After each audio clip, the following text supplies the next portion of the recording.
Welcome back to Wild West Stories, where love rides across endless plains and hearts find their way home against all odds.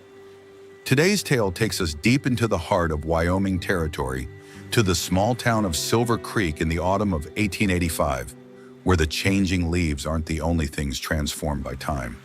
This is the story of Magnolia and James, two souls who fell in love when the world was young and their hearts were untested, only to be separated by family expectations, social pressures, and the cruel mathematics of duty versus desire. 35 long years have passed since they last looked into each other's eyes.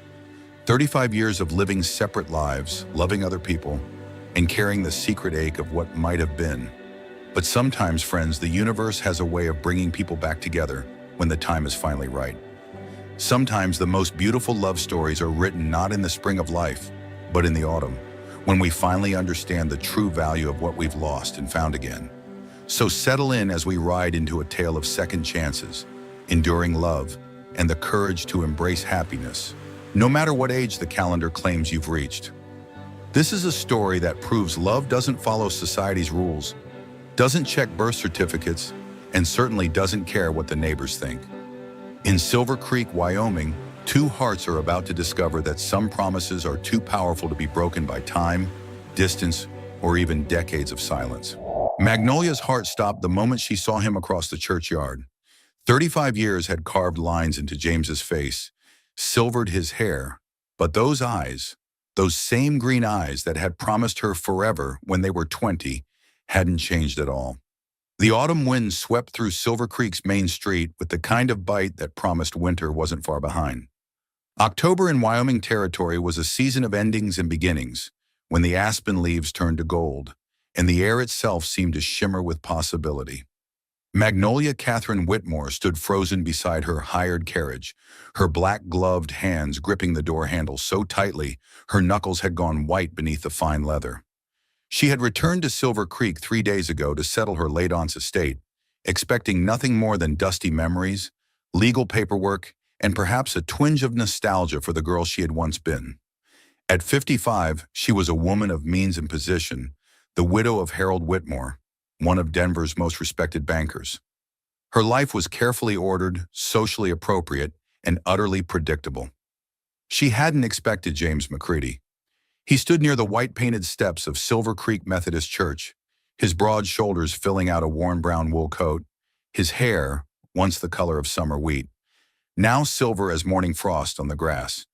He was speaking with Reverend Hayes about something that required gesturing toward the church's bell tower, his voice carrying on the crisp air in a way that made her 20-year-old heart flutter traitorously within her 55-year-old chest. Time folded in on itself like a letter being read and reread until the creases wore thin. Suddenly she was 20 again, standing in the same churchyard in a blue dress her mother had sewn with careful stitches and careful love, promising James Alexander McCready that she would wait for him while he made his fortune in the California goldfields. She had meant every word then, had believed with the fierce certainty of youth that love could conquer anything. Family disapproval, financial hardship, even the vast distances of the American frontier. She had been wrong about so many things. Mrs. Whitmore? Her driver's voice cut through the reverie like a sharp blade through silk. Shall we continue to the bank? You mentioned having business with Mr. Peterson this morning? Magnolia blinked, the present rushing back like cold water thrown on a dreamer's face. She was no longer 20. She was a woman of middle years, her brown hair streaked with premature silver, her face marked by lines that spoke of sorrow, carefully hidden, and joy carefully rationed. She wore mourning black, though her official period of grief had ended 6 months ago. The black had simply become a habit, a way of blending into the background of life rather than claiming center stage. Yes, she whispered, then cleared her throat and spoke more firmly. Yes, Thomas. The bank, please. But as the carriage rolled forward over the rutted dirt street, she couldn't resist one more glance over her shoulder. James had turned, as if sensing her gaze across the distance, and their eyes met across 35 years of silence, heartbreak, and carefully constructed separate lives. For a heartbeat that lasted an eternity, time stopped entirely. Then the carriage rounded the corner toward Main Street, and he was gone, leaving behind only the thundering of her heart and the ghost of a love she had thought buried deeper than winter wheat. James Alexander McCready stood motionless in the churchyard, watching the black carriage disappear down Main Street like a ship swallowed by fog. His heart was thundering against his ribs like a wild Mustang, trying to break free from a too small corral. He had glimpsed her face for only a moment through the carriage window, but it was enough. More than enough. Magnolia. His Maggie. After all these years. She was here, in Silver Creek, looking exactly like the woman he had dreamed she would become. Elegant, dignified, beautiful in the way that only comes with age and experience. The girl he had loved with desperate intensity had grown into a woman of obvious refinement and grace, and the sight of her had hit him like a physical blow. James! Reverend Hayes touched his arm gently, his weathered face creased with concern. You look like you've seen a ghost, son. James managed a rough laugh that sounded more like a groan. Maybe I have, Reverend. Maybe I have. But it wasn't a ghost. It was the woman he had loved with every fiber of his being. The woman he had traveled 2,000 miles to earn enough money to marry. The woman who had been wed to Harold Whitmore while James was still breaking his back in California. Gold fields that yielded nothing but broken dreams and bitter disappointment. He had received her letter 34 years ago, carried by a postal rider who probably had no idea he was delivering the death of everything James had lived for. Brief, formal, devastating in its very restraint. Dear James, I am to be married to Mr. Harold Whitmore of Denver on October 15th, 1851. Please do not attempt to return to Silver Creek. I wish you well in all your future endeavors. Respectfully, Magnolia Catherine.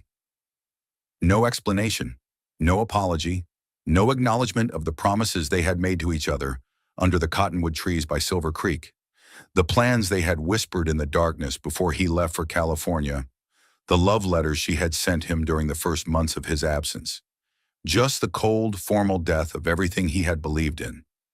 He had stayed in California for 5 more years after that, letting grief and anger burn through him like a prairie fire consuming everything in its path. When he finally returned to Wyoming Territory, it was to a different town, Cheyenne first, then finally to the small ranch outside Silver Creek that he had purchased with money earned from years of backbreaking labor in mines that barely paid enough to keep body and soul together. He had heard through the intricate network of gossip that connected all the small towns in the territory that Magnolia had moved to Denver with her banker husband, that she lived a life of comfortable society gatherings, charitable works, and everything that his love and ambition could never have provided her. The knowledge had been both a comfort and a torment. Comfort because she was presumably happy, torment because she was happy without him. He had never married. How could he? Every woman he met was measured against a memory that had been polished by time and distance until it gleamed like precious metal. None could compare to the girl who had danced with him at harvest festivals, who had kissed him under the stars, who had promised to wait for him no matter how long it took to build their future together. The repairs on the bell tower can wait, James said suddenly, turning away from the church with jerky, urgent movements. I have business in town. Reverend Hayes nodded slowly, his eyes holding the kind of understanding that came from 40 years of ministering to human hearts in all their complexity. Sometimes the Lord brings people back into our lives for a reason, James. Don't be too quick to run from whatever that reason might be. James paused, looking back at the older man, with eyes that held 35 years of carefully suppressed hope and carefully nursed pain. What if the reason is just to remind us of what we lost? What if some things are meant to stay buried? Or, the Reverend said gently, his voice carrying the weight of hard-won wisdom, what if the reason is to show us what we might still find? What if the Lord's timing is different from our timing, and what we thought was lost was only delayed? The Silver Creek Bank occupied a substantial brick building on the corner of Main and Cottonwood Streets, its large windows gleaming in the afternoon sun like watchful eyes. Inside, the air smelled of ink, leather, and the particular mustiness that seemed to cling to places where money changed hands and important papers were signed. Magnolia sat across from Mr. Jeremiah Peterson, the bank president, trying desperately to focus on the legal documentation regarding her aunt's estate, while her mind kept drifting to green eyes and silver hair, and the way her heart had nearly stopped beating when their gazes met across the churchyard. "The property on Willow Lane is quite valuable," Mr. Peterson was saying, shuffling through papers with the methodical enthusiasm of a man who dealt in numbers rather than emotions. "Your aunt was wise to hold on to it all these years. With the railroad expansion plan for next spring, land values in Silver Creek have increased substantially. I'd estimate the total value of the estate at nearly $15,000. "Yes," Magnolia murmured, signing her name where he indicated with careful, practiced strokes. Aunt Rose was always practical about such matters. Rose Catherine Morris had been her father's sister, a spinster who had never married, but had managed her inheritance with the shrewdness of a born businesswoman. She had been fond of her niece, but they had seen little of each other over the years. A few letters at Christmas, the occasional package sent for birthdays. Magnolia had been surprised to learn that she was Rose's sole heir, inheriting not only the modest house on Elm Street, but also several parcels of land around Silver Creek that had apparently increased dramatically in value. "Will you be staying in Silver Creek long?" Mr. Peterson inquired, leaning back in his chair with the air of a man making polite conversation. "There are already several potential buyers making inquiries about various properties. The railroad brings opportunities, but it also brings changes." The question hung in the air like smoke from a dying fire. How long would she stay? She had planned to conclude her business and return to Denver within a week, 2 at the most. Her late husband's sister Eleanor expected her for Christmas dinner, and there were charity board meetings she was obligated to attend. Social obligations that filled her days with purpose, if not passion. Her life in Denver was carefully structured, filled with duties and expectations that kept her hands busy and her thoughts occupied. But James was here. James McCready, the love of her youth, the man she had never forgotten despite 35 years of trying. James, who had apparently never married, never found someone to replace what they had lost. "I'm not certain," she said finally, the words feeling strange on her tongue. "The estate is more complex than I initially anticipated. There may be legal matters that require extended attention." It was a lie, and they both knew it. The estate was perfectly straightforward. Property deeds, bank accounts, household goods that could be sold or donated. But how could she explain to this stranger that seeing James McCready had shattered the careful composure she had built over 35 years like a stone thrown through glass? How could she tell him that her heart was a battlefield between what was proper and what was still burning inside her, like banked coals suddenly given air? Of course. Take all the time you need. The Grandview Hotel is quite comfortable if you decide to extend your stay beyond your aunt's house. Mrs. Henderson runs a fine establishment. Clean rooms, excellent meals. Magnolia nodded absently, gathering her reticule and the copies of documents she would need. As she rose to leave, adjusting her black wool cloak against the October chill, the bank's door chimed with the clear, bright sound of the brass bell mounted above the frame. She turned toward the sound and felt the world stop turning. James McCready stepped inside, removing his hat with automatic courtesy, his silver hair catching the afternoon light streaming through the windows. He was closer now, close enough for her to see the changes the years had wrought with merciless clarity, the deeper lines around his eyes that spoke of too much sun and too little sleep, the scar along his left temple that hadn't been there in their youth, the way his once quick smile had been tempered by experience and disappointment. His hands, she noticed, were scarred and calloused from hard work, the hands of a man who had built his life with his own strength rather than inherited comfort. But beneath all the changes, he was still James. Still the man who had taught her to fish in Silver Creek, who had carved their initials in the old oak tree, who had promised to love her until the stars fell from the sky and the earth stopped turning. Magnolia. Her name was a prayer on his lips, spoken with a reverence that made her knees weak. James. She was surprised her voice worked at all, surprised that she could form words when her heart was beating so hard she was certain everyone in the bank could hear it. Mr. Peterson cleared his throat with the particular discomfort of a man who sensed undercurrents he didn't understand. Mr. McCready, I'll be with you in just a moment. If you'd care to have a seat. Actually, James said, never taking his eyes from Magnolia's face, I think my business can wait. Mrs. Whitmore, would you allow me to walk you back to your lodgings? It's not safe for a lady to walk unescorted, and there are matters we should discuss. The silence stretched between them like a rope drawn taut, filled with 35 years of unspoken words, unanswered questions, and a love that had been buried but never truly died. Every eye in the bank was upon them now.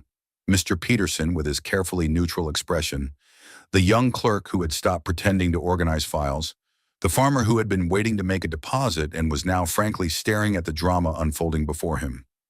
Perhaps, Magnolia said, her voice barely above a whisper, that would be appropriate.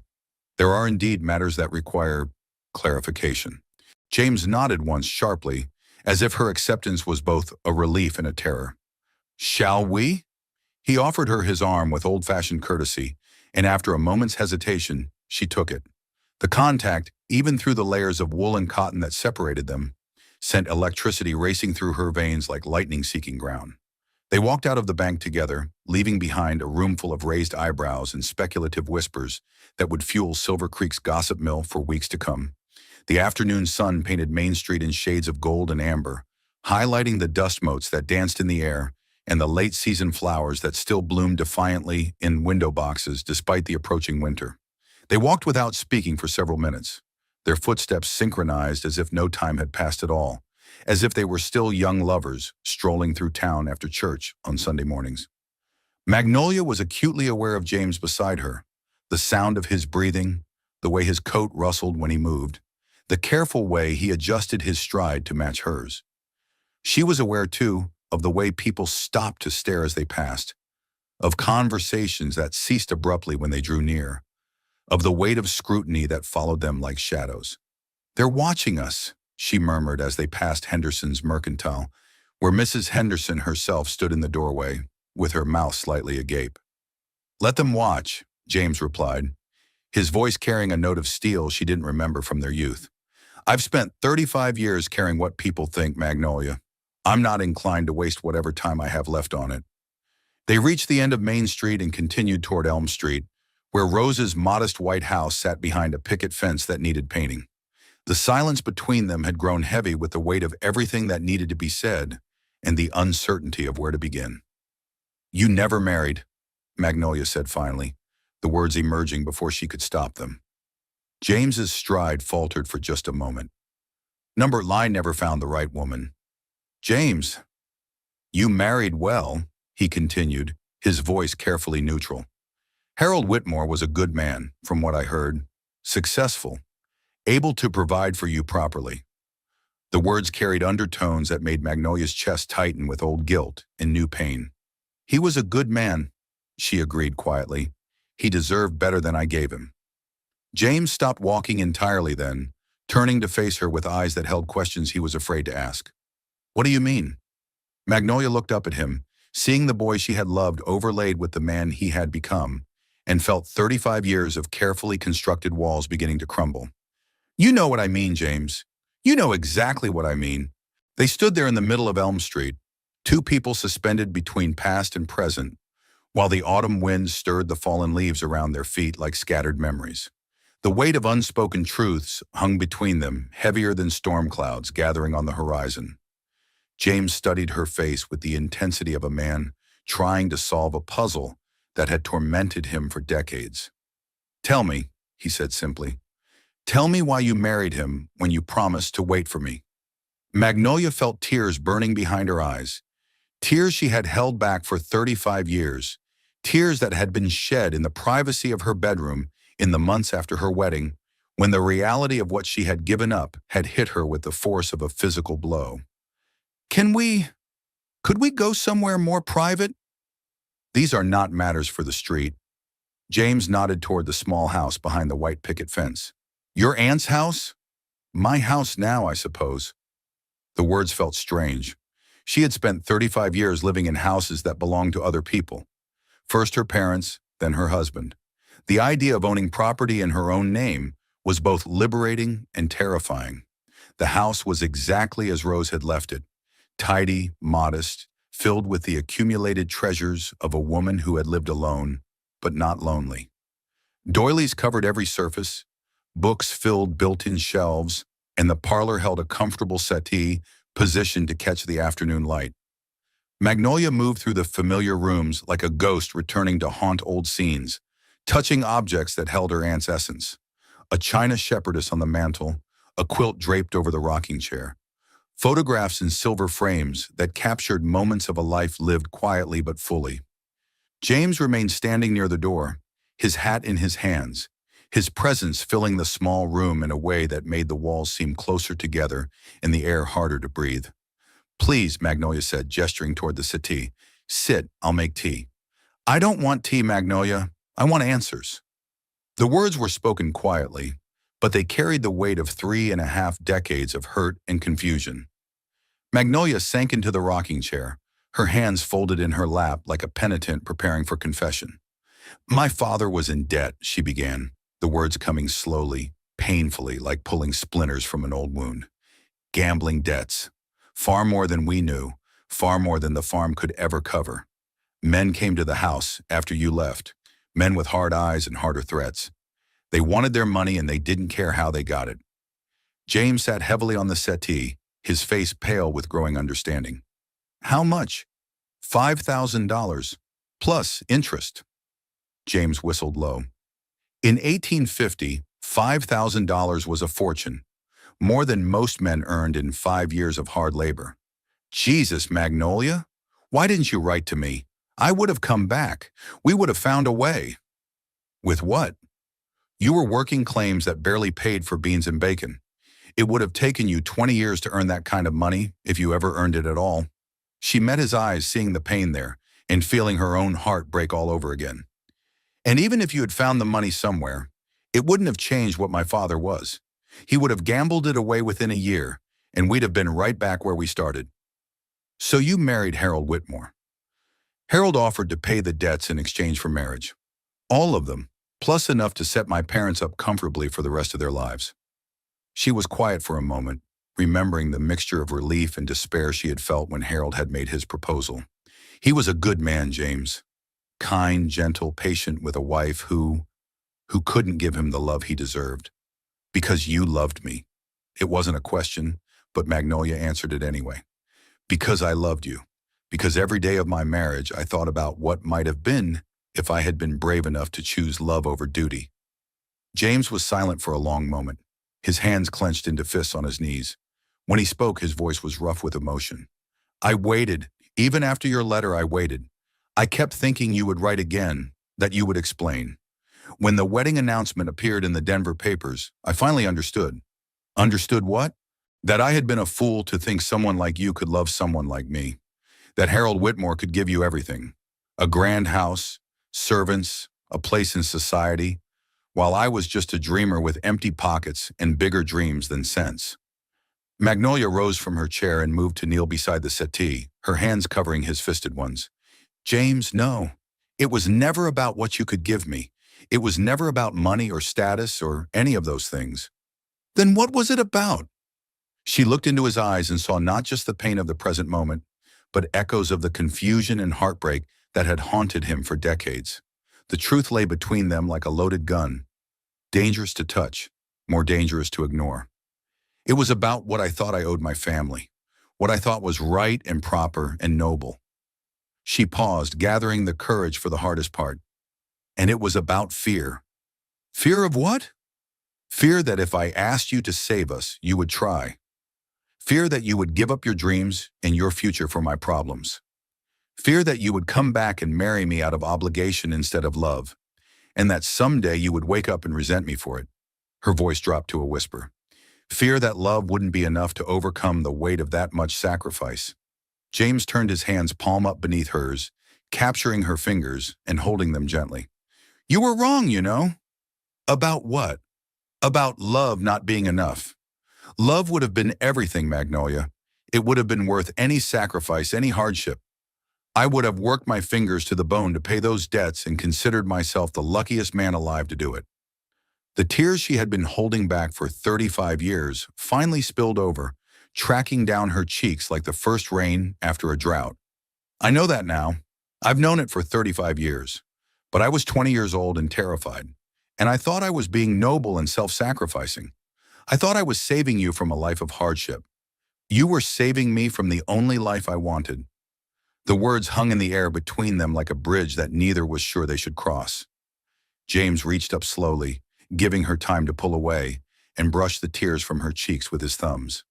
I wrote to you, she whispered, 3 times. I tried to explain, tried to make you understand. But every letter seemed inadequate, and then the wedding date got closer, and then it was too late. What happened to the letters? I burned them. I convinced myself it would be kinder to let you hate me than to burden you with the truth. James was quiet for a long moment, studying her face as if trying to memorize every line, every shadow. Do you know what the hardest part was? Magnolia shook her head, not trusting her voice. The hardest part was not understanding. If you had told me about the debts, about your father's problems, I would have been angry, but I would have understood. I would have found a way to respect your choice even if I disagreed with it. But the silence made me think I had been wrong about everything. About you, about us, about what we meant to each other. We meant everything to each other, Magnolia said fiercely. Everything, James. You were my first love, my only love. Every day of my marriage I thought about you, wondered where you were, what you were doing, whether you were happy. Harold knew. He never said anything, but he knew. How? Because I couldn't hide it, because when a woman's heart belongs to someone else, it shows. Harold was kind enough to pretend he didn't notice, but she trailed off, remembering her husband's patient acceptance of a wife who could never fully belong to him. I'm sorry, James said quietly. I'm sorry you had to live with that burden. I'm sorry Harold had to live with it too.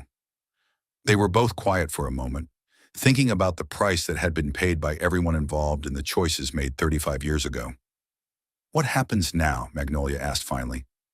James studied her face, searching for something, hope perhaps, or forgiveness, or simply the courage to take another chance on love after so many years of disappointment.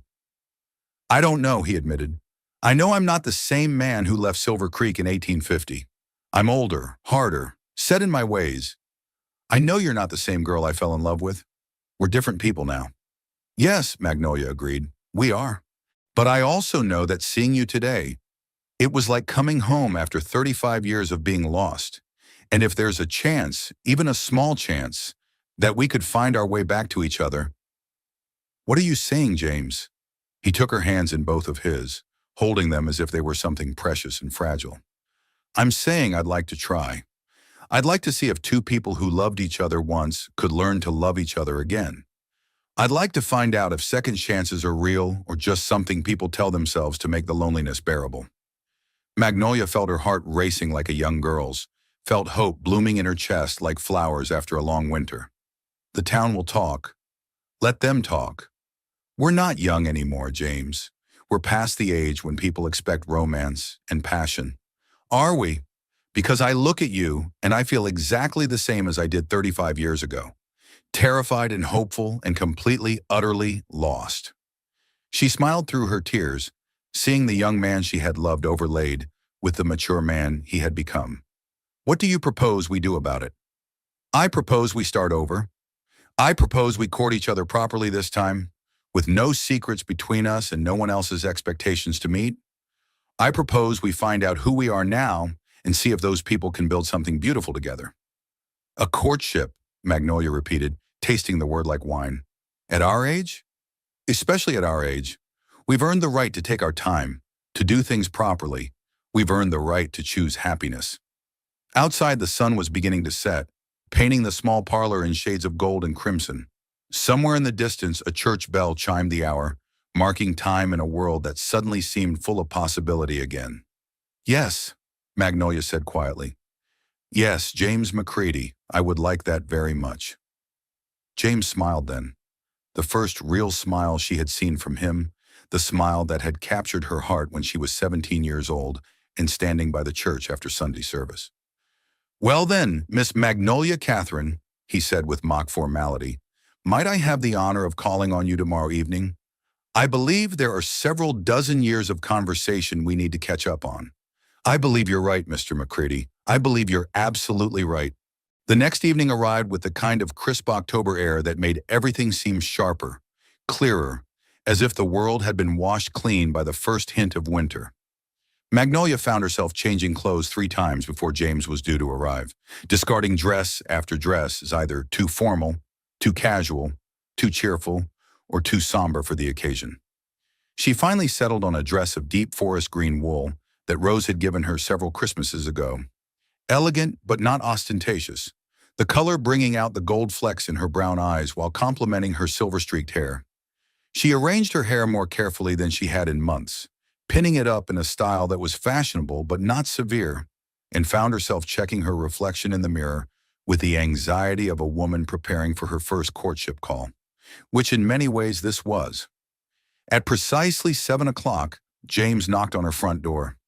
Magnolia opened it to find him standing on her porch holding a small bouquet of late-blooming roses that he must have coaxed from someone's garden, his own appearance suggesting that he had taken equal care with his preparations. His dark suit was pressed, his silver hair neatly combed, and his green eyes held a mixture of nervousness and determination that made her heart flutter like a schoolgirl's. "Mrs. Whitmore," he said formally, offering her the flowers with a slight bow. "You look lovely this evening." "Mr. McCready," she replied, accepting the roses with equal formality. "Won't you come in? I've prepared tea." "That would be most welcome." They moved through the ritual of proper courtship with the careful attention of actors learning new roles. James waited to be invited to sit, removed his hat and placed it carefully on the side table, complimented the arrangements of the parlor. Magnolia served tea in Rose's best china, offered cake that she had baked that afternoon, inquired politely about his ranch and his health. It might have been ridiculous, 2 people in their 50s playing at the games of youth, except for the way James's eyes followed her every movement, and the way her hands trembled slightly when she poured his tea, and the electric tension that filled the air between them, despite their careful propriety. "Tell me about your ranch," Magnolia said when they were both settled with their teacups, she in the rocking chair and he on the settee, a respectable distance maintained between them. "It's not much," James replied, his fingers turning the delicate china cup carefully in his hands. 500 acres about 10 miles north of town. Cattle mostly, some horses. I built the house myself. Nothing fancy, but it's solid and warm. Good water, decent grazing." He paused, studying her face. "It's quiet, peaceful, sometimes too quiet." "You live alone?" "I have a hired man who helps with the cattle. Mexican fellow named Carlos who's been with me about 8 years. Good worker, keeps to himself. But yes, essentially I live alone. Have for 35 years. The admission hung between them like a confession. Magnolia set down her teacup with careful precision. "That must be lonely." "It was a choice," James said quietly. After I lost you, I convinced myself that solitude was preferable to settling for something less than what we had. I told myself I was being romantic, holding on to the memory of perfect love. Looking back, I think I was just being stubborn. Or loyal. Maybe. But loyalty to a memory isn't the same as living a life. Magnolia rose and moved to the window, looking out at the street where gas lamps were beginning to flicker on as dusk settled over Silver Creek. "I envied you," she said quietly. "Envied me? For what? For having a choice, for being able to decide that love was worth waiting for, even if it meant being alone. I didn't have that luxury. I had obligations, expectations, duties that didn't allow for romantic notions about waiting for true love." James set down his teacup and rose to stand behind her, close enough that she could feel the warmth of his presence without actual contact. "Tell me about your marriage, Magnolia, if it's not too painful." She was quiet for a long moment, gathering her thoughts and her courage. Harold was 12 years older than me, already established in business, looking for a wife who could help him build his social standing. I was young, well-bred enough to be an asset, and available. It was a practical arrangement that benefited everyone. Everyone except you. I didn't think I deserved more than practical arrangements after what I had given up. She turned to face him, her eyes bright with unshed tears. Harold was kind, James. He was patient and generous, and he tried very hard to make me happy. We had a comfortable life, a beautiful house in Denver, servants, social position, everything a woman was supposed to want. But no children. The words were spoken gently, but they hit like a physical blow. Magnolia's hands moved instinctively to her stomach, remembering the emptiness that had never been filled, the hope that had been disappointed month after month for 20 years. No children, she confirmed quietly. Harold wanted them desperately, and I tried. We both tried. But it wasn't meant to be. The doctor said there was nothing wrong with either of us, that sometimes these things just don't happen. But I always wondered if it was because my heart was never fully in the marriage. If maybe children require more than duty and respect to take root. James reached out tentatively, his hand hovering near her shoulder before settling gently on her arm. I'm sorry. That must have been heartbreaking for both of you. It was the greatest failure of my marriage. Harold never blamed me, never said a word of reproach, but I could see the disappointment in his eyes every month. And I felt guilty because part of me was relieved. Part of me couldn't bear the thought of bringing children into a marriage built on compromise rather than love. Magnolia, don't, she said softly, turning back to the window. Don't tell me it wasn't my fault or that these things happen. I've lived with the guilt for 20 years. I've made my peace with it. They stood in silence for several minutes, the weight of old sorrows settling around them like dust. Outside, Silver Creek was settling into evening. Shopkeepers closing their businesses, families gathering for supper, the normal rhythms of small-town life continuing, regardless of the drama playing out in Rose Morris's parlor. What was your marriage like day to day? James asked finally. If you don't mind my asking. Magnolia considered the question, trying to find words for a relationship that had been built on kindness, but not passion, respect, but not intimacy. We were pleasant to each other, she said finally. We shared meals and made conversation about his business, my charity work, the weather.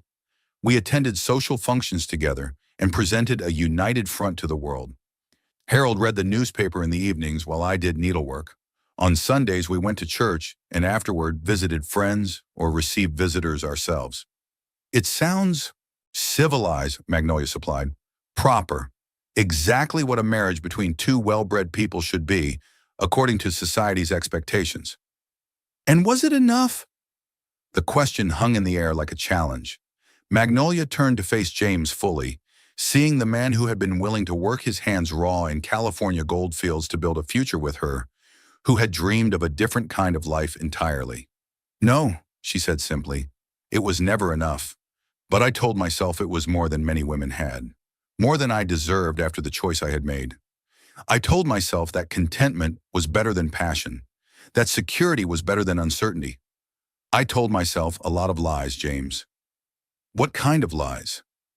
That I had forgotten you, that what we had was just youthful infatuation that I would have outgrown anyway, that I was lucky to have found someone as good as Harold. She met his eyes steadily.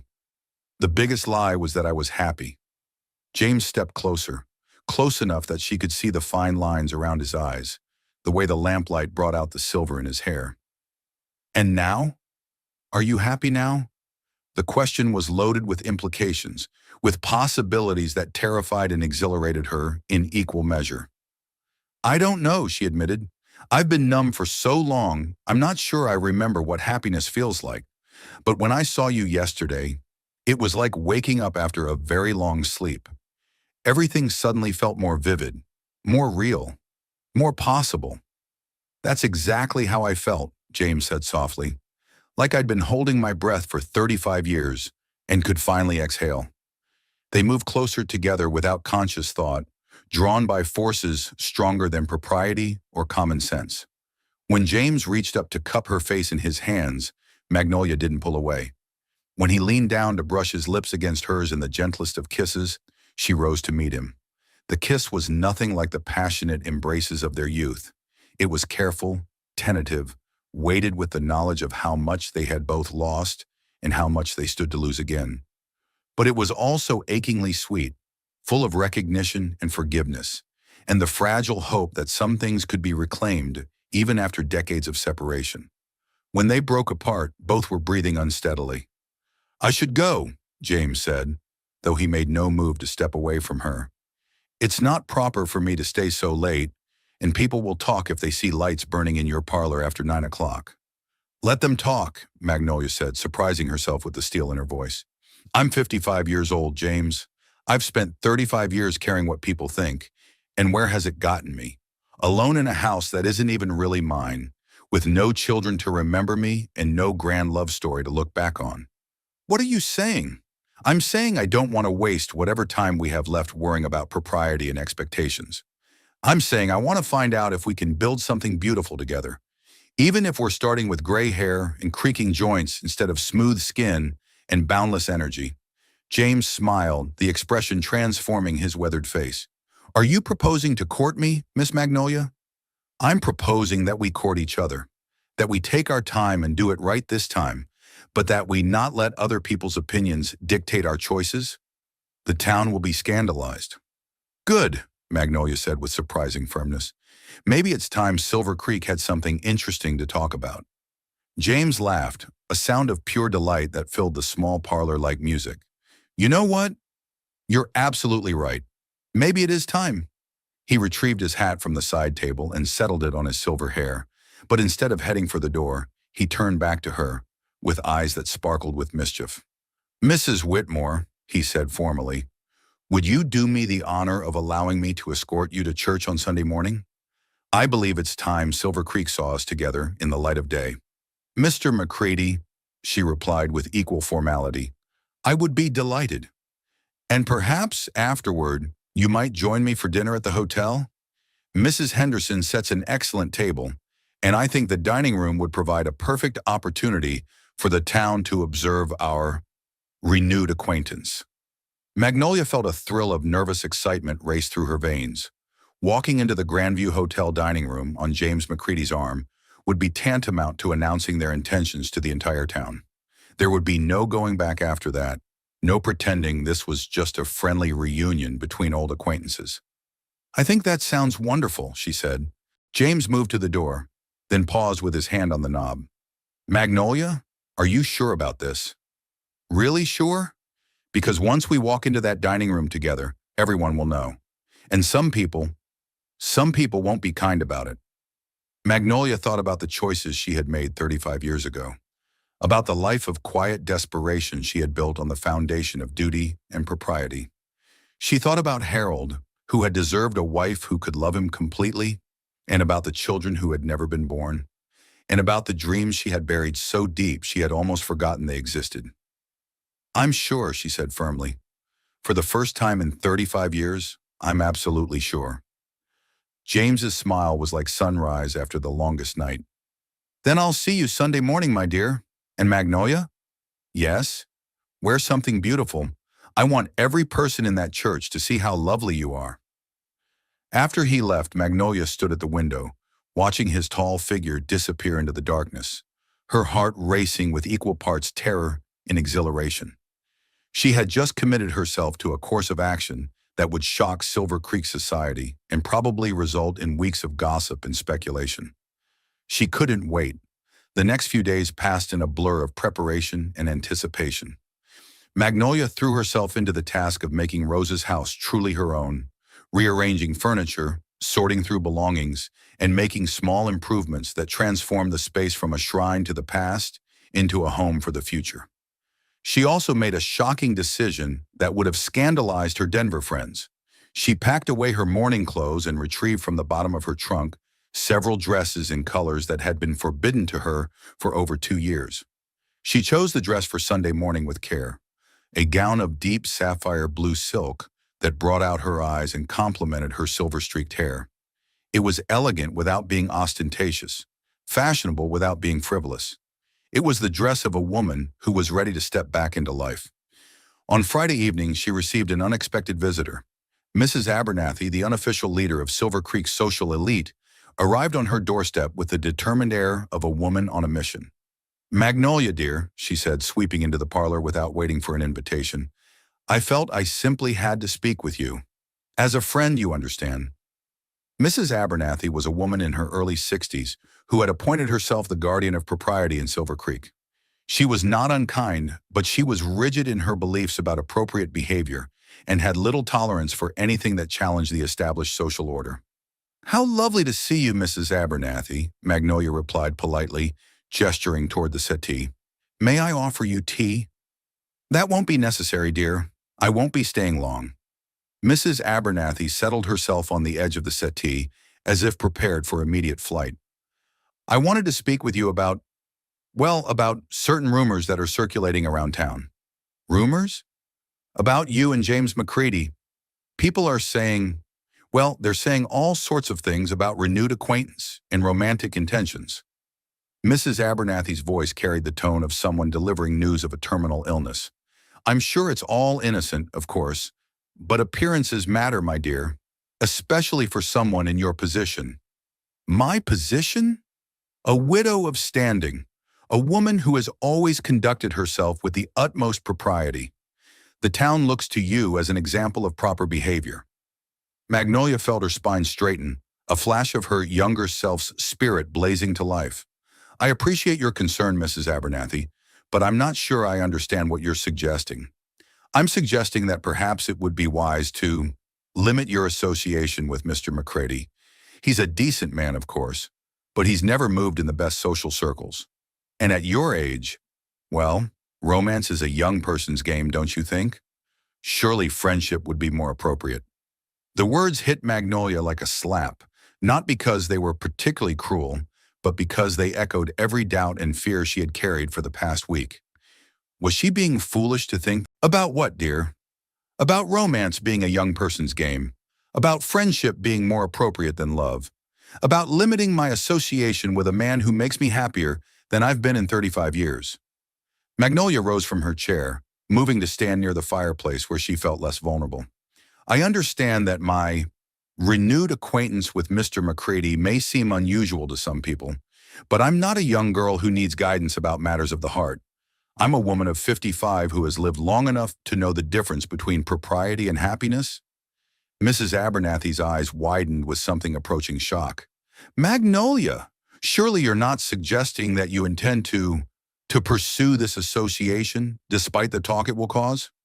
"I'm suggesting that I intend to pursue happiness wherever I might find it, regardless of the talk it might cause."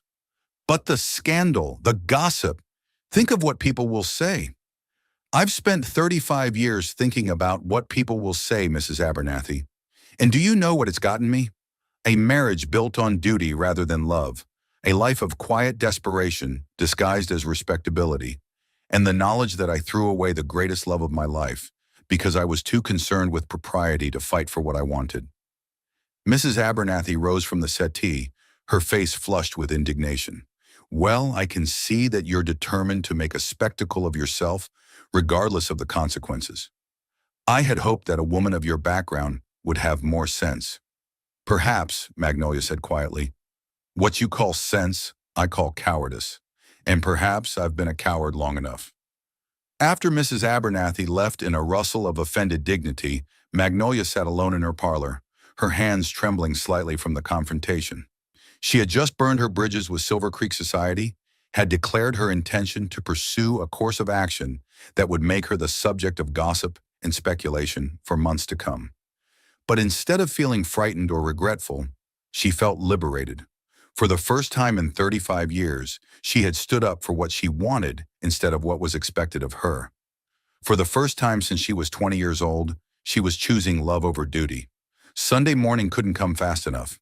Sunday morning dawned clear and crisp, with a kind of crystalline air that made every detail stand out in sharp relief.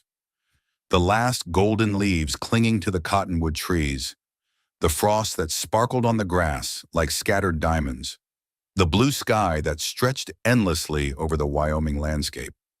Magnolia stood before her mirror, adjusting the sapphire blue dress one final time, her hands steady despite the butterflies that seemed to have taken up permanent residence in her stomach.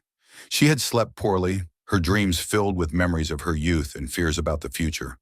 But in the clear light of morning, her resolve had only strengthened. Today, she would walk into Silver Creek Methodist Church on James McCready's arm, and everyone would know exactly where she stood. At precisely 10:30, James knocked on her front door. When she opened it, her breath caught at the sight of him. He wore his best dark suit with a crisp white shirt and a string tie, his silver hair neatly combed and his green eyes bright with nervous anticipation. But it was the expression on his face when he saw her that made her heart race. A look of such open admiration and affection that she felt beautiful for the first time in years. "Mrs. Whitmore," he said formally, offering her his arm, "you look absolutely radiant this morning." "Mr. McCready," she replied, placing her gloved hand on his sleeve, "you look quite handsome yourself." They walked down Elm Street toward the church, their steps synchronized, their heads held high. Magnolia was acutely aware of the curious stares from neighbors working in their gardens or sitting on their porches, of conversations that stopped abruptly when they passed, of window curtains that twitched as people peered out to get a better look at the spectacle. "Are you having second thoughts?" James asked quietly as they approached the church, where groups of worshipers were gathering on the front steps, their voices carrying on the morning air. "No," Magnolia replied firmly. "Are you?" "Absolutely not. Though I have to admit, I feel like I'm about to walk into a den of lions. Then we'll face the lions together." The conversations around the church steps died away as they approached, replaced by the kind of charged silence that comes when people are trying very hard to appear normal while processing something completely unexpected. Mrs. Abernathy stood near the door with several other ladies of the congregation, her face a mask of barely controlled displeasure. Judge Pemberton was there as well, his expression unreadable but his eyes sharp as they took in the sight of Magnolia on James's arm. "Good morning, Reverend Hayes," James said as they reached the church steps, his voice carrying clearly in the sudden quiet. "Good morning, James, Mrs. Whitmore," the Reverend replied warmly, though Magnolia could see the speculation in his eyes. "Lovely to see you both this morning. Mrs. Whitmore, I trust you're settling in well after your aunt's passing?" "Very well. Thank you, Reverend. Mr. McCready has been most helpful in reacquainting me with the town." "How wonderful! Old friendships are such treasures, don't you think?" The word friendships hung in the air like a question. James's response was to adjust his arm slightly, drawing Magnolia closer to his side in a gesture that was both protective and possessive. "Indeed they are, Reverend. Though sometimes old friendships can become something even more precious, given the right circumstances." The implications of his words rippled through the gathered congregation like stones thrown into still water.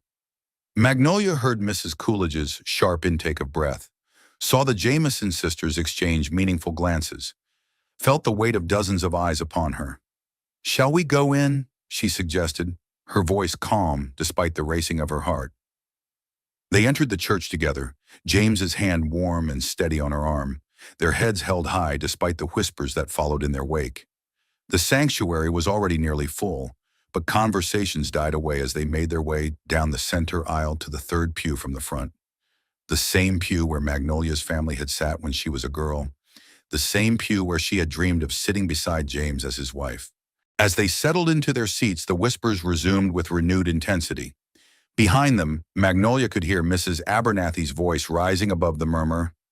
"At their age, really quite inappropriate. Poor Harold, barely cold in his grave." James must have heard it too, because his jaw tightened and his hand moved to cover hers on the pew between them. The gesture was subtle but unmistakable, a public claim that sent another wave of whispers through the congregation. Reverend Hayes mounted the pulpit with his usual dignity, but Magnolia could see that he was aware of the undercurrents flowing through his congregation. He was a wise man who had been ministering to the people of Silver Creek for over 20 years, and he understood the dynamics of small-town life better than most.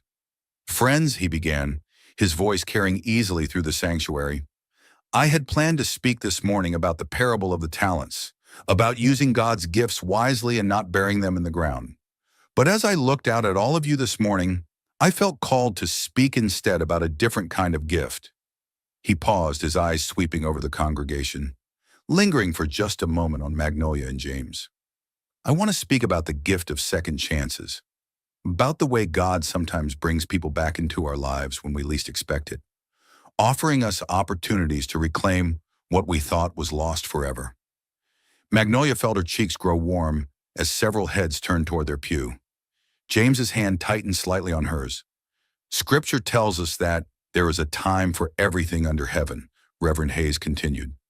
A time to plant and a time to harvest. A time to weep and a time to laugh. A time to mourn and a time to dance. Some of us may think that the time for certain kinds of joy has passed us by, that love and companionship are privileges reserved for the young. Mrs. Abernathy's fan snapped open with an audible crack. But I would submit to you that God's timing is not our timing, that the heart does not recognize birthdays or gray hair or the opinions of others when it comes to matters of love, that sometimes the most beautiful flowers bloom in autumn, when we least expect them but most need their beauty. The sermon continued for another 20 minutes, but Magnolia barely heard the words. She was too aware of James beside her, of the way his thumb moved gently across her knuckles, of the solid warmth of his presence. She was aware, too, of the eyes upon them, of the scandal they were creating simply by sitting together in church, of the gossip that would fuel Silver Creek conversations for weeks to come. But for the first time in 35 years, she didn't care. When the service ended and they rose to leave, Judge Pemberton approached them in the aisle. Magnolia tensed, expecting some kind of confrontation, but the older man's expression was gentle. "Mrs. Whitmore," he said formally, "I wanted to express my appreciation for your gracious response to my enthusiasm at the Harvest Festival last week. I hope there are no hard feelings." "Of course not, Judge Pemberton. Your interest was most flattering." "And Mr. McCready," the judge continued, turning to James with what might have been a smile, "I wanted to say that you're a lucky man. I hope you appreciate what you found." "I do," James replied seriously. "More than you can possibly know." "Good. Then I'll wish you both every happiness." He tipped his hat to Magnolia. "Mrs. Whitmore, you look lovely this morning. That color suits you beautifully." As the judge moved away, Mrs. Abernathy swept past them with her nose in the air, followed by several other ladies who couldn't quite meet Magnolia's eyes. But there were others, younger couples, families with children, working people who understood the value of second chances, who nodded and smiled as they passed. "Well," James said as they emerged into the bright sunshine outside the church, "that was eventful." "I think it went rather well considering," Magnolia replied, adjusting her shawl against the crisp air. "Reverend Hayes certainly seemed to approve. His sermon was hardly subtle." "No, it wasn't. I suspect will be the subject of considerable discussion over Sunday dinners throughout Silver Creek today." James stopped walking and turned to face her, his expression serious. "Magnolia, are you really prepared for this? For the gossip, the disapproval, the way some people will treat you? Because it's only going to get worse before it gets better." She looked into his eyes and saw not just the man she had loved in her youth, but the man he had become, steady, strong, willing to face whatever came their way together. "James, I've spent 35 years living my life according to other people's expectations. I've been the dutiful daughter, the proper wife, the respectable widow. And do you know what it's gotten me? A life so quiet and careful that I barely feel like I've been living at all. And now I want to feel alive again. I want to take chances and make mistakes, and scandal the neighbors if that's what it takes to be happy. I want to find out what might have been if we had been brave enough to fight for it the first time." James smiled, the expression transforming his weathered face. "In that case, Mrs. Whitmore, would you do me the honor of accompanying me to dinner at the Grandview Hotel? I believe it's time we gave Silver Creek something truly shocking to discuss." "Mr. McCready," she replied, placing her hand firmly on his offered arm, "I thought you'd never ask." The Grandview Hotel's dining room was the social center of Silver Creek on Sunday afternoons, where the town's leading families gathered to see and be seen over Mrs. Henderson's famous roast beef and apple pie. As Magnolia and James entered the restaurant, conversation stopped mid-sentence and every head turned in their direction. Mrs. Henderson herself, a formidable woman in her 60s who had been running the hotel for 20 years, approached them with a professional smile that didn't quite hide her curiosity. "Mr. McCready, Mrs. Whitmore," she said smoothly, "how lovely to see you both. I have a nice table by the window, if that would suit you." The table by the window was the most visible spot in the entire dining room, guaranteed to provide every other patron with an unobstructed view of their meal. It was either Mrs. Henderson's way of accommodating their apparent desire to be seen together, or her way of ensuring maximum entertainment for her other customers.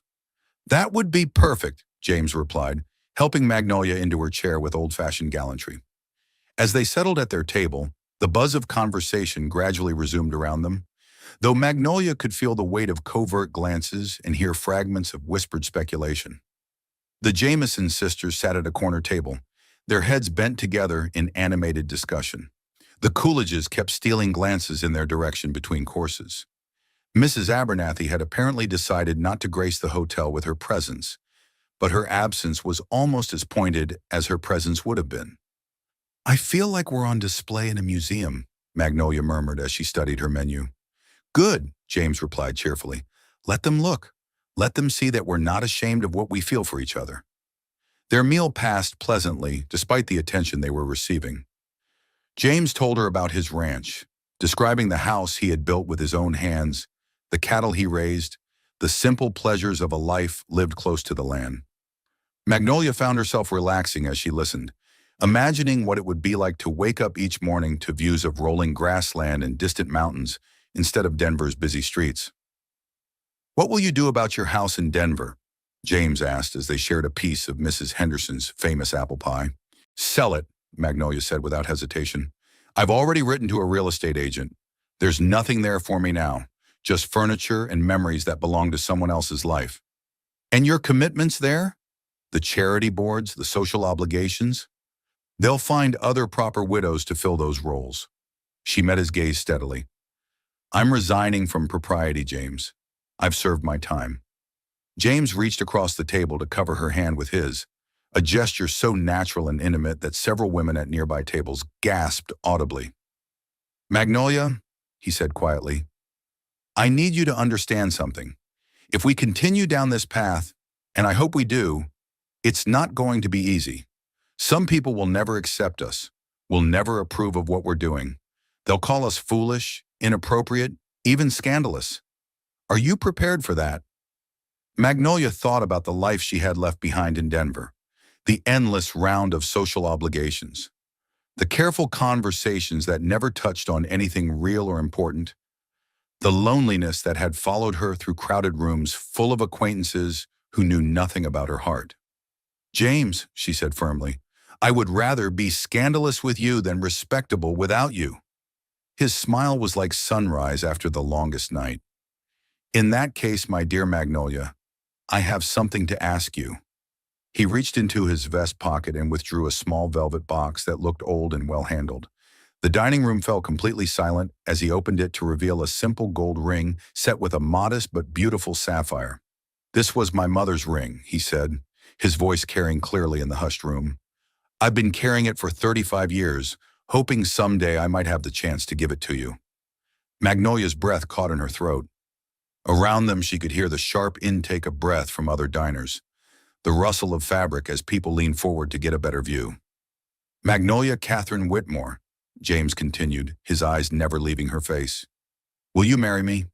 Will you take a chance on an old rancher who loves you more than life itself and wants to spend whatever years we have left proving it to you every single day?" The question hung in the air like a challenge to fate itself. Magnolia looked into James's eyes and saw her future. Not safe, not simple, but real and honest, and full of the kind of love that most people only dreamed of. "Yes," she whispered, then louder, so that everyone in the dining room could hear. "Yes, James McCready, yes to all of it." The dining room erupted in a mixture of applause, gasps, and excited chatter as James slipped his mother's ring onto Magnolia's finger. It fit perfectly, as if it had been waiting 35 years for her hand. As they left the hotel together, newly engaged and completely scandalous, Magnolia felt something she hadn't experienced in decades, the absolute certainty that she was exactly where she belonged. The week following their public engagement passed in a whirlwind of preparation, gossip, and surprising revelations about the true nature of Silver Creek society.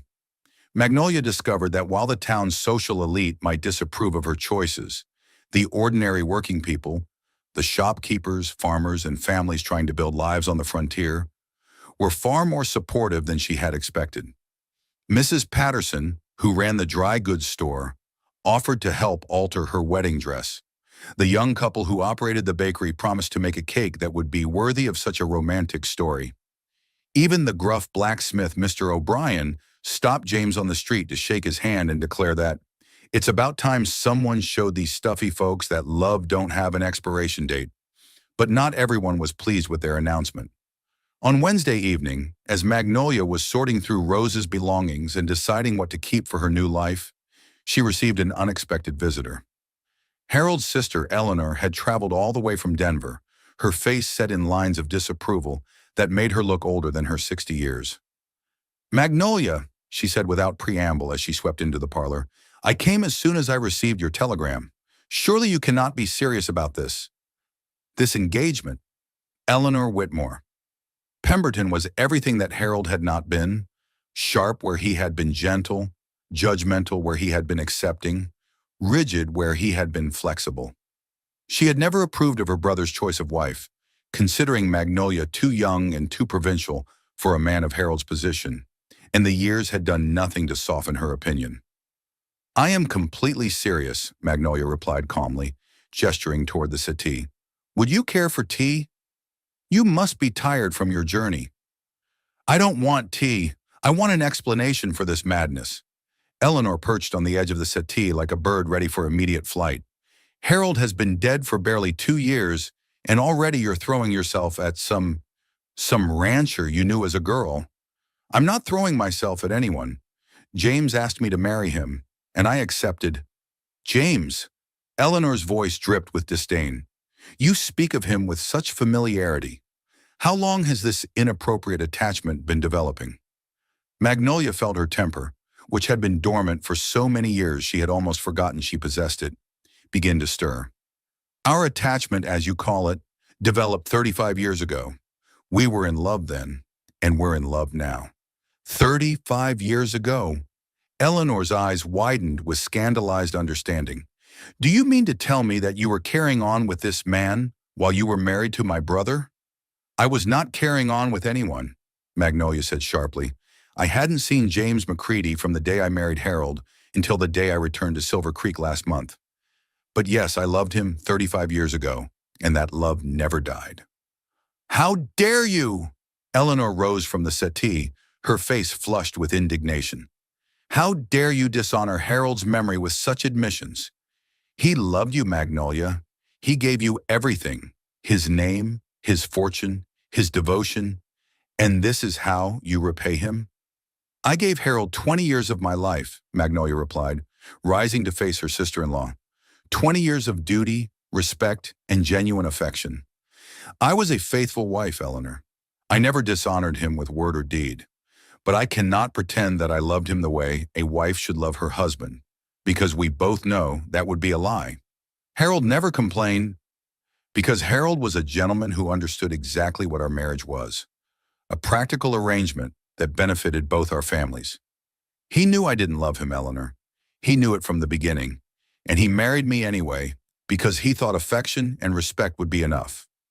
Eleanor sank back onto the settee, her anger giving way to something that looked almost like grief. "He hoped you would learn to love him. He told me once that he believed love could grow from kindness and shared experiences. And perhaps it could have if my heart hadn't already belonged to someone else." Magnolia sat back down, her voice gentling. "Eleanor, I'm sorry if this hurts you.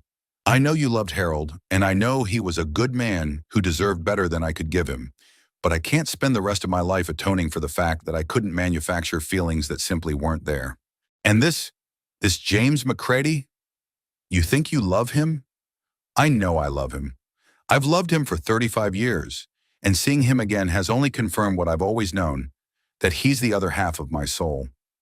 Eleanor was quiet for a long moment, studying Magnolia's face with the intensity of someone trying to solve a difficult puzzle. "You're really going to do this, aren't you? You're really going to marry this man and abandon everything Harold built for you?" "I'm going to marry the man I should have married 35 years ago. Yes. As for abandoning what Harold built, Eleanor, what did he build for me? A beautiful house that never felt like home? A social position that was more prison than privilege? A life of quiet desperation disguised as respectability? He built you security, status, a place in Denver society. He built me a cage, Eleanor. A beautiful, comfortable cage, but a cage nonetheless. Magnolia leaned forward, trying to make her sister-in-law understand. I've spent 35 years being what other people wanted me to be. The dutiful daughter, the proper wife, the respectable widow. Now I want to spend whatever years I have left being what I want to be.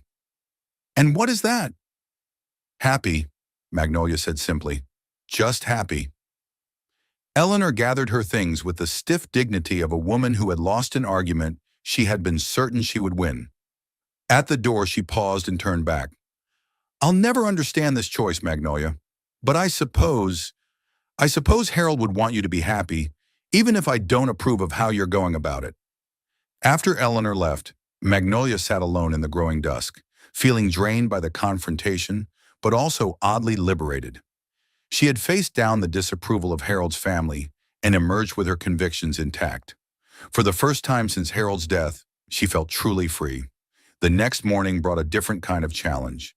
Mrs. Abernathy arrived at precisely 9 o'clock, accompanied by Mrs. Coolidge and the formidable Mrs. Dr. Morrison, wife of Silver Creek's only physician. They swept into Magnolia's parlor like a delegation of disapproving angels, their faces set in identical expressions of righteous concern. Magnolia, dear, Mrs. Abernathy began without preamble, we've come as friends, as women who care about your reputation and standing in the community. How kind of you, Magnolia replied, not bothering to hide the irony in her voice. Tea? This is not a social call, Mrs. Morrison declared. She was a thin, sharp-featured woman who had appointed herself the guardian of moral standards in Silver Creek. We're here to discuss your shocking announcement and its implications for the entire community. I wasn't aware that my personal life had implications for anyone but myself and Mr. McCready. Don't be naive, Mrs. Coolidge snapped. When a woman of your standing behaves in such a dramatic fashion, it affects how the entire town is perceived. We have young ladies to consider, impressionable minds who might think this kind of unseemly behavior is acceptable. What exactly is unseemly about two people choosing to marry? Magnolia asked mildly. At your age, Mrs. Morrison's voice rose to an indignant squeak. Magnolia, you're 55 years old. The time for romance and passion is long past. At your age, companionship should be enough. Should it? And who decided that? Who made the rule that hearts stop feeling at 50? That love becomes inappropriate after a certain birthday? Society, Mrs. Abernathy said firmly. Proper society has standards, expectations. There are appropriate behaviors for every stage of life. And what stage am I supposed to be in? The sitting quietly in corner stage? The fading away gracefully stage? The accepting that my life is, essentially, over stage? The three women exchanged glances, clearly uncomfortable with Magnolia's direct questions. You're supposed to be dignified, Mrs. Coolidge said finally. Settled, at peace with your circumstances. I was settled for 20 years, and I've never been more miserable in my life. Magnolia rose from her chair, moving to stand near the fireplace where she felt less vulnerable. Ladies, I appreciate your concern, but I'm afraid I must disagree with your assessment of appropriate behavior. Then you intend to proceed with this spectacle? Mrs. Morrison asked. I intend to marry the man I love, yes. If that constitutes a spectacle in your minds, then so be it. Mrs. Abernathy drew herself up to her full height, which was considerable. Magnolia, if you persist in this course of action, you will find yourself excluded from polite society. The Ladies' Aid Society will have no choice but to reconsider your membership. The Daughters of the American Revolution will certainly revoke your charter membership.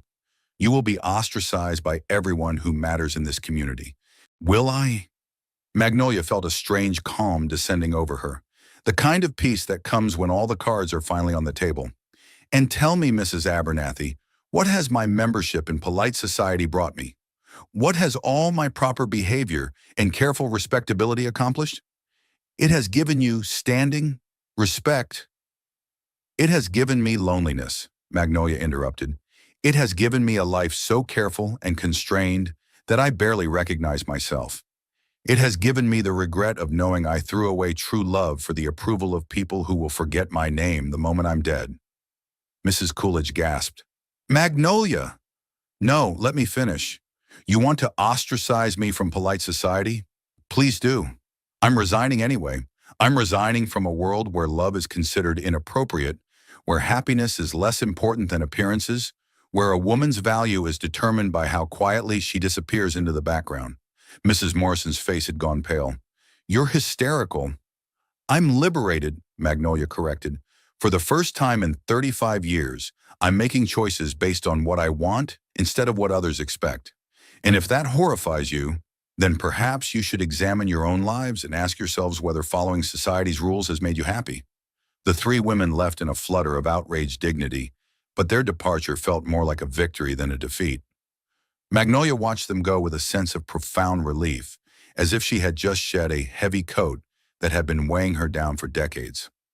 That afternoon, James arrived to find her in the garden behind the house, pulling weeds with an energy that suggested she was working through more than just overgrown flower beds. "You look like a woman who's been fighting battles," he observed, settling onto the garden bench that Rose had placed beneath an old apple tree. "Several, actually."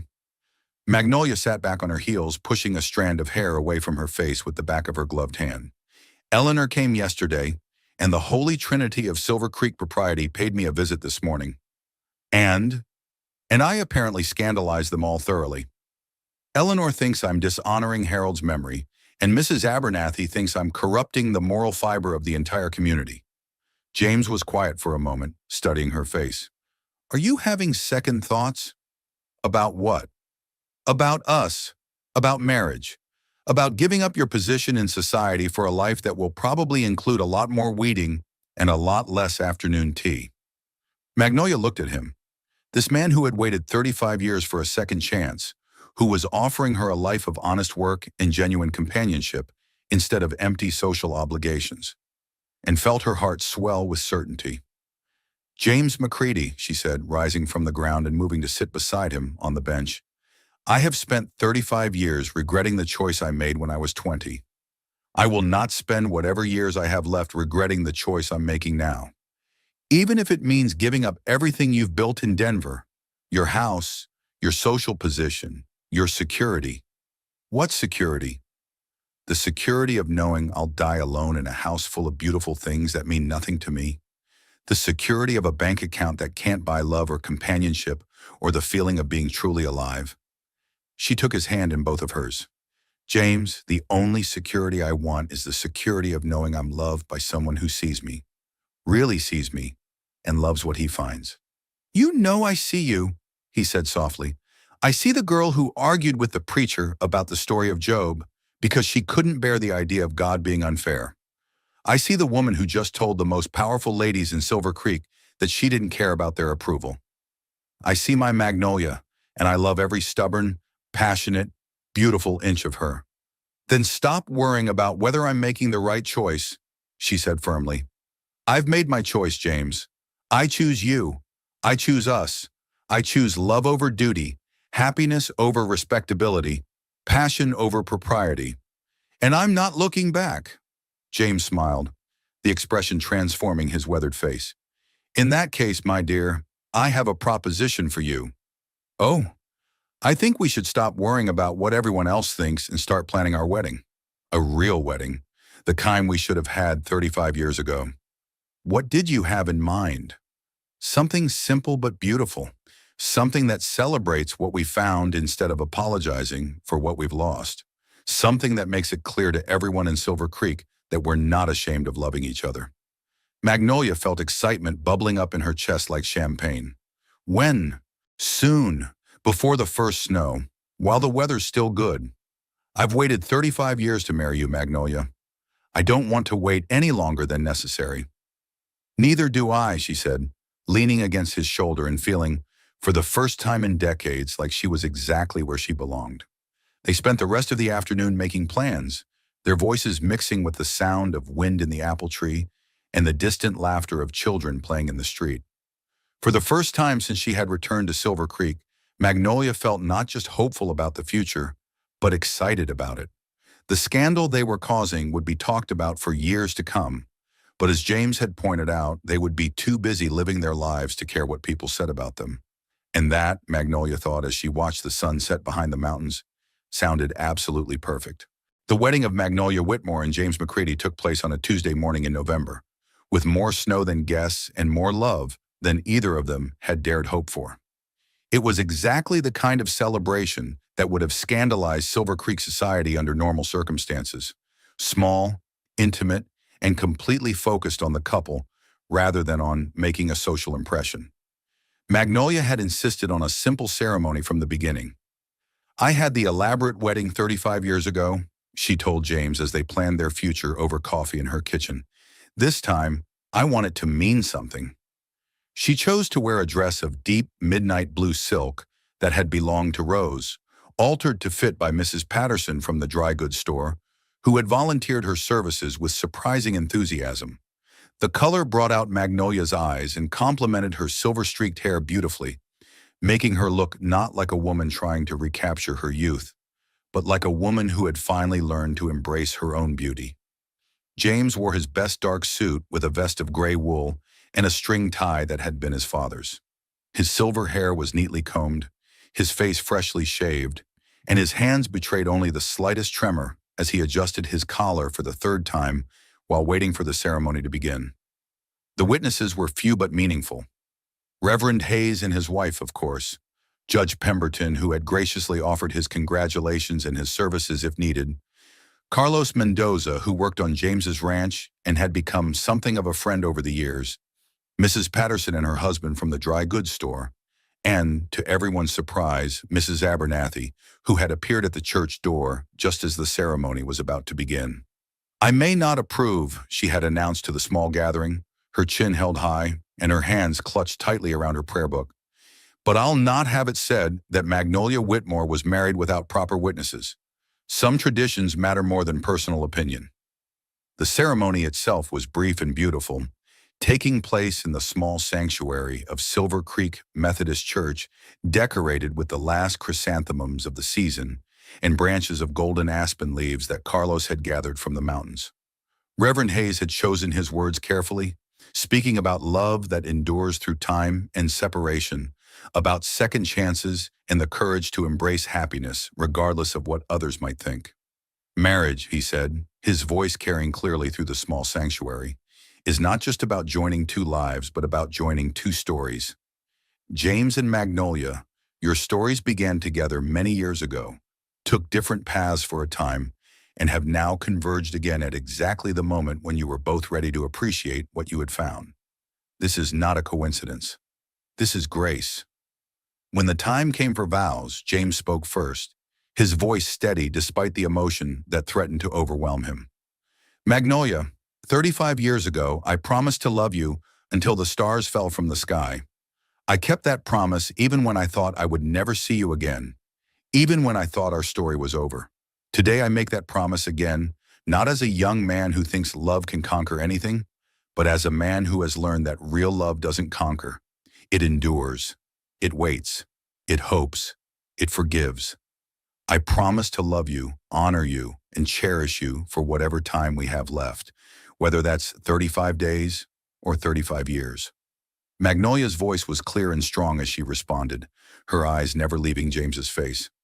"James, I once made the mistake of thinking that duty was more important than love, that security was more valuable than happiness. I spent 35 years learning how wrong I was.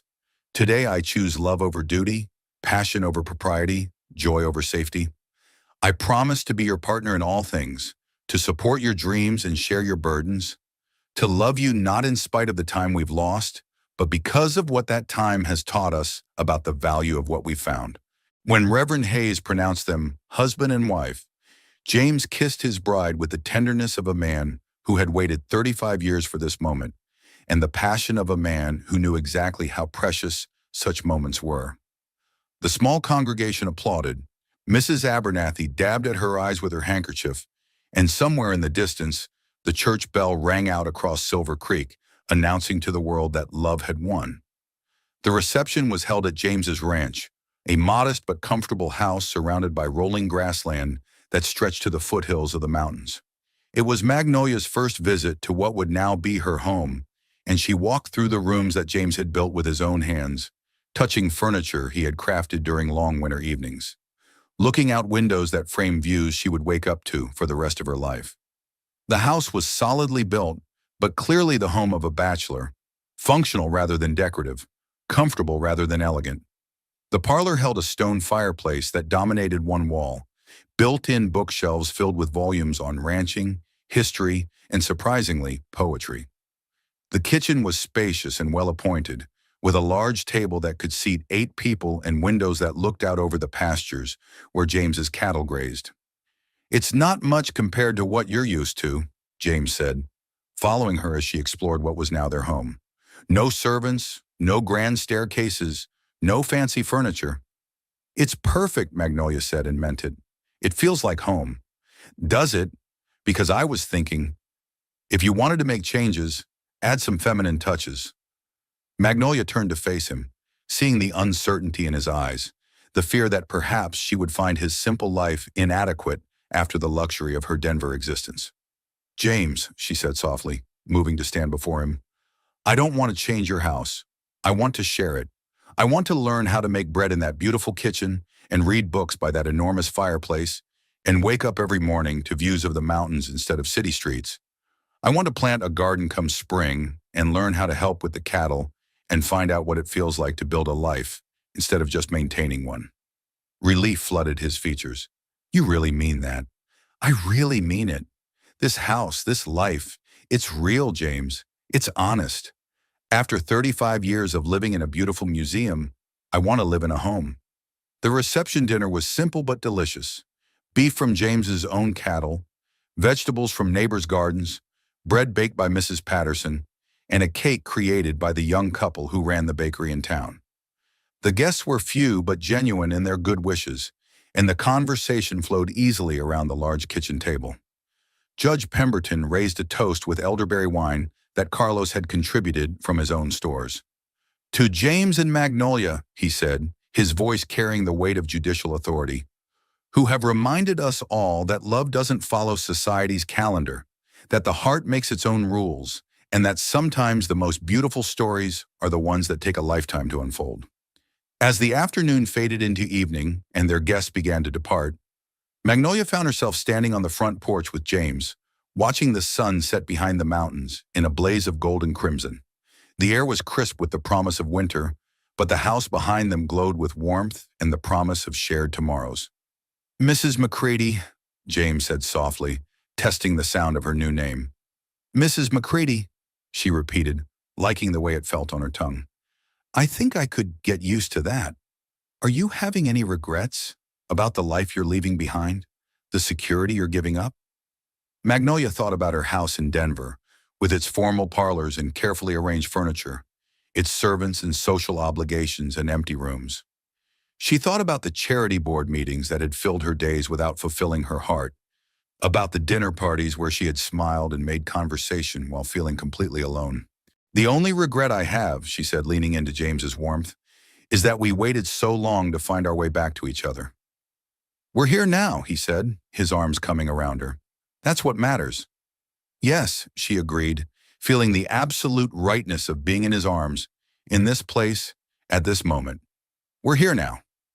Later that evening, as they sat by the fire in their parlor, James pulled out a leather-bound book that Magnolia hadn't noticed before. "What's that?" she asked, settling beside him on the worn but comfortable sofa. "Something I started writing after I received your letter 35 years ago," he said, his voice hesitant. I thought if I wrote down everything I remembered about us, everything I felt, maybe it would help me understand what had happened. Maybe it would help me let go." "Did it?" "It just made me miss you more." He opened the book to reveal pages covered with his neat handwriting, memories, observations, letters that had never been sent. "I kept writing in it over the years. Whenever I thought about you, whenever I wondered what you were doing, whether you were happy. It became a kind of diary, I suppose." Magnolia felt tears threatening as she realized what he was showing her.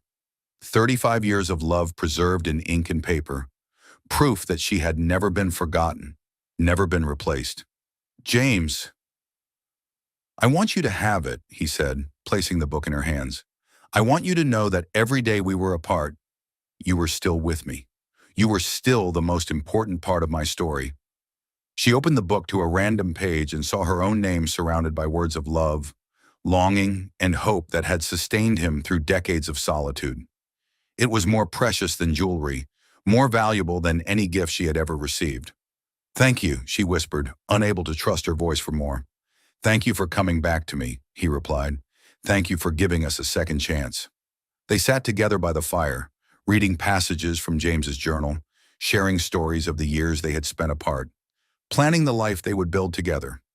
Outside, the first snow of winter began to fall, covering the landscape in pristine white. But inside their home, spring was just beginning. At 55 and 57, they were starting over. At an age when most people's stories were winding down, theirs was just beginning the most beautiful chapter yet. And in Silver Creek, Wyoming, on a snowy November night in 1885, two hearts that had never stopped loving finally came home.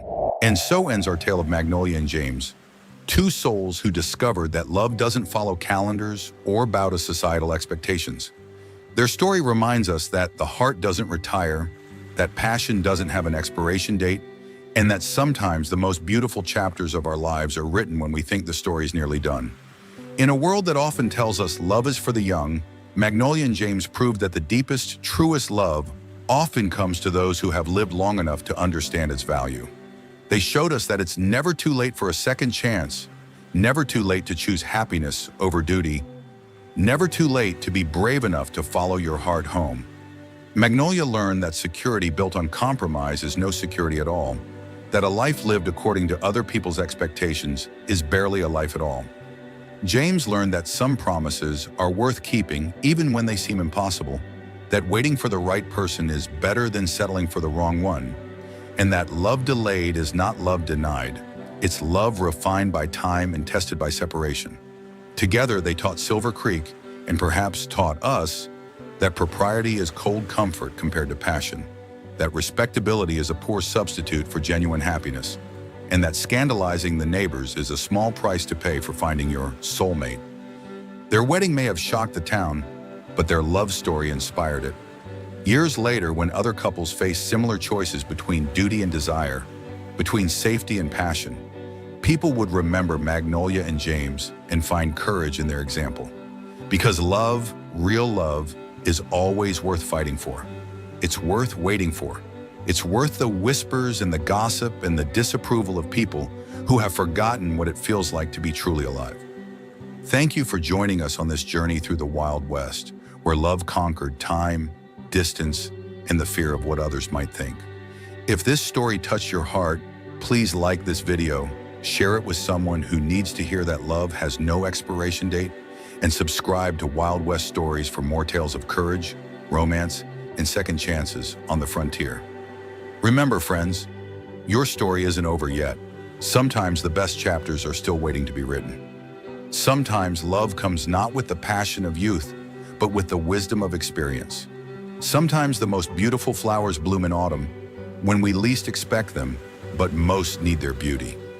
Until our next adventure, keep believing in the power of love, the courage of second chances, and the magic that happens when two hearts find their way back home. This has been Wild West Stories. Ride on and keep your hearts open to possibility.